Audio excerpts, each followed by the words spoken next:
Isadora Duncan, born in San Francisco in 1878 to her father Joseph Duncan, who was a journalist and banker, and her mother Mary Gray, who was a musician. Dickey began her career in 1898 as a show dancer in Chicago. She later joined Louis Fuller's company in Paris in 1902 for a short time. While Fuller's company, he arranged for Duncan to appear in several European debuts. Due to artistic differences, Duncan left the company and continued to tour through Europe. Duncan used technical effects such as her body and powerful personalities. Duncan later established her own school in Grunewald, Germany in 1904, where her students were trained through gymnastic exercises and encouragement of self-expression through movement. 6 of her students, known as Isardables, whom she adopted in 1919, 3 of them would dance Duncan's work throughout the U.S.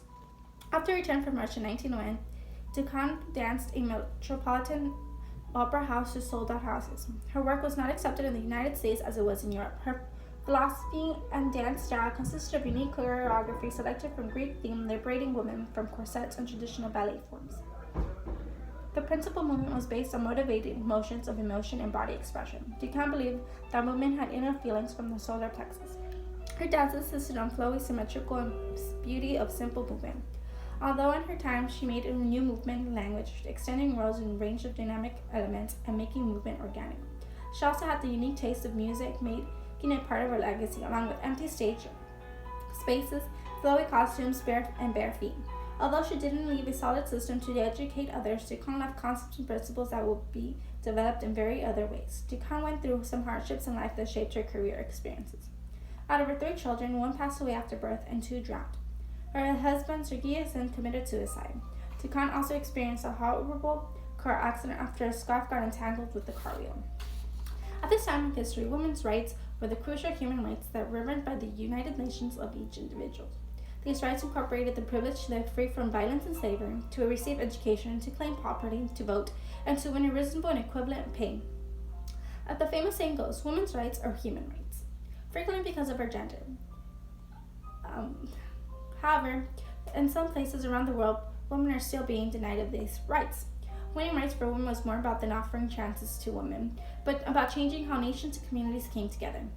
It includes changing laws and arrangements and putting resources into women's associations and development. Some resources, such as the World Fund for Women, now exist to help continue to work for past women to get where we are today. Thanks to these women, some of us around the world are still now guaranteed the chance to claim property, vote, pursue the higher job positions, and get equal pay wages, and live free from slavery. We now also receive help from domestic violence, rape, harmful and physical and psychological harm such as female genital mutilations. From the 1900s to the 1929, the progressive era changed to a new era. Immigration students were now the focus of mass democracy. More than 13 million immigrants arrived in the U.S. between 1900s and 1914, arriving in larger industrial cities from Central to Southern Europe.